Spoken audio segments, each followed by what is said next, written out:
Welcome back to the channel, my cool cats and kittens. We are going to have a chat about muscle building without all the fat gain today. So grab a high protein snack, get comfy because we're about to get into it.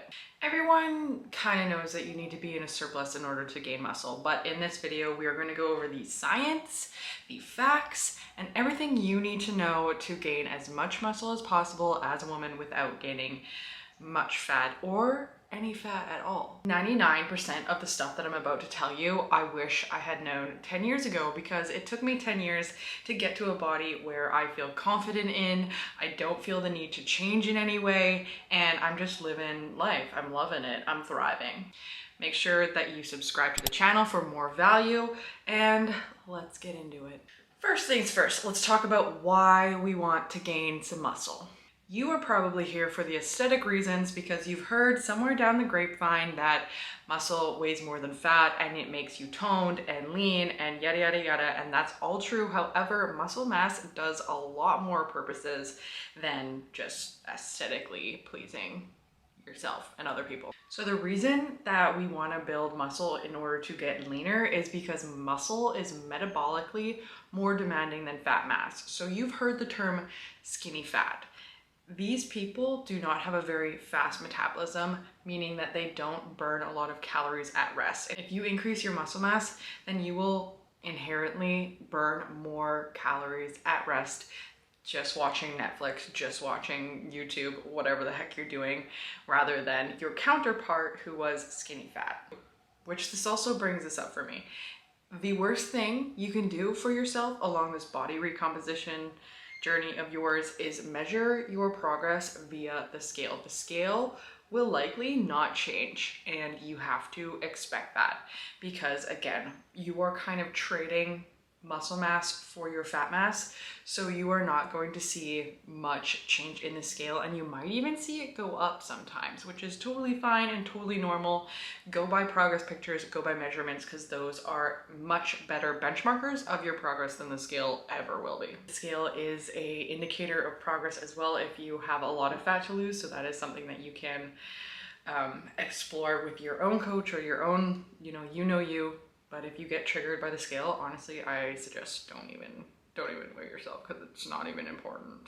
And aside from aesthetic reasons, the reasons that you should build muscle or look to build muscle all throughout your life is blood sugar regulation, balance, mobility, longevity. Muscle is the organ of longevity. So especially as women, as you go through the stages of life, and it's coming, menopause is coming, you are going to want to increase your muscle mass because you are going to be more prone to falls, be more prone to osteoporosis down the road, and building muscle really benefits your bone health and your bone strength. So regardless of the aesthetic reasons as to why I'm going to tell you to build muscle, those are all reasons you should anyways. Now let's get into the science. First things first, obviously resistance training is going to be your exercise of choice when you want to build muscle mass. There are so many studies, so many meta-analysis that can prove this theory and proves that resistance is the single best exercise for building muscle mass and losing fat simultaneously. And when you couple strength training with adequate protein intake, I will get to that later, you have a recipe for success when it comes to muscle building and losing fat. And previously, I chatted about being in a surplus. A surplus is necessary to put on any kind of mass. It's just science. You know this, okay? However, that begs the question, how big of a surplus should you be in as a woman? And I'm going to break that down for you. So, as a woman, you are able to gain about half to 1 pound, like 0.5 to 1 pound of muscle mass per month. And it takes around 2,700 calories to synthesize muscle and build muscle in 1 month. So if you break down 2,700 calories into a daily allowance, it's about 90 calories per day, which is not a lot, okay? It's just another little snack, another piece of chicken on your plate. It's nothing fancy, and we don't want to approach this. If you are really not wanting to gain a lot of fat mass in your muscle gaining journey, it is so important that you go slow and steady. Because on the other side, if you do a bigger surplus, that is totally fine. I know there's a lot of bro science out there doing bulks and dirty bulks and just increasing your calories like tenfold, that is going to yield more fat mass and fat gain. And it's completely up to you the route you want to go with this. However, I'm assuming that most of you want to minimize the amount of fat gain as possible. So the increase and the surplus that you're going to put yourself in is very, very minimal. Okay, that's a very key point here. The next order of business is protein intake. Protein is very necessary to build muscle and also really aids in fat loss, because protein is the macronutrient that increases your metabolism the most by the thermic effect of food. So protein takes the most energy to digest in your digestive system and your gut. So the amount of calories that you're expending to digest protein is the highest out of all the macronutrients. However, all macronutrients are needed for muscle gain and fat loss. Fat and dietary fat plays a huge role in hormonal balance, which if you are a woman, that should be a very important thing for you, because I see so many women lose their cycles. Their cycles go irregular when they go on to a diet or a weight loss phase because they are in a very high deficit or a very strict and extreme deficit. So dietary fat is 9 calories per gram, and the reason people cut it out is because it is the highest calories per gram of all the macronutrients. Protein and carbs are 4 calories per gram and alcohol is 7. Yes, alcohol is a macronutrient and has calories in it. Okay, so don't go cutting out fat. Carbs are very necessary for muscle growth, so prioritize pre and post workout snacks or meals. If you have a meal about an hour or two before, you don't need to worry about the 30 minutes after your workout. That's complete bullshit, complete myth. And if you have nutrients and energy circulating in your body, primarily around your training sessions, that is going to be the biggest thing for muscle growth and synthesizing protein and promoting muscles to be built up after you break them down through your workout. In terms of the amount of protein that you need to eat a day, typically 1.6 grams to 2.2 grams per kilogram of body weight is perfectly fine to see muscle growth and repair.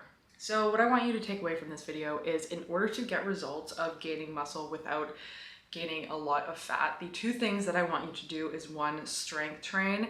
So maybe 3 times a week, whatever you can dedicate to yourself to go and work out. Do 3 full bodies a week, progressively overloading your muscles, meaning you are finding ways to increase the intensity or increase the volume, increase the weights of your exercises, because that progressive overload is what's going to increase your muscle mass over time, because your muscles will grow, you will become stronger, and the same weight that you did last week might not be the weight that your muscles need to be stimulated with this week, because they are stronger and they have adapted to the stressors that you have put them under before. Okay, so make sure you are progressively overloading in your lifts, and make sure you are eating enough food and enough protein. So ladies, 1200 calories is not enough. Find your maintenance calories, and you can do this with a bunch of calculators on the internet. However, what I suggest you do, and what I like to do with my own clients and myself, is use one of those calculators for a guideline, a baseline. Be on those calories for about 2 weeks, see if your weight goes up, see if your weight goes down. If it goes down, you're in a deficit. If it goes up, you're in a surplus. If it stays the same, you have found your maintenance calories and you can work from there. Increasing about 90 calories a day every 1 to 2 weeks, depending on how much progress you're seeing in the gym, how much progress you're seeing in your physique, and also pairing that with a step goal. So ladies, get off of the treadmill, unless you're walking on an incline, because that is definitely the best. Walking is a part of your NEAT, which is your non-exercise activity thermogenesis, part of your metabolism and your calorie output for the day. And walking is so freaking easy. It doesn't increase your hunger. It doesn't do anything. It's so natural, and just have a step count for yourself. You don't need to go sign up for a marathon, okay? That's not what we're doing here. Have a step goal about whatever you find is realistic for you, right? If you are a person in the office who can only go for a walk at lunch, make it 5,000 steps. If you're at 2,000 right now, just increase it a little bit and just find ways to progressively improve in that area as well. I hope you've gained not only muscle mass, but some value from this video. If you have, please hit the subscribe button for more value. I really love to serve you guys. So if you have any video ideas that you want from me, leave it in the comments below. I want to make this channel full of information so you can have results and see results without even hiring a coach, without even hiring a PT. So please, I want to serve you because I love you guys. And I hope you have the best freaking day of your lives. And I'll see you in the next one.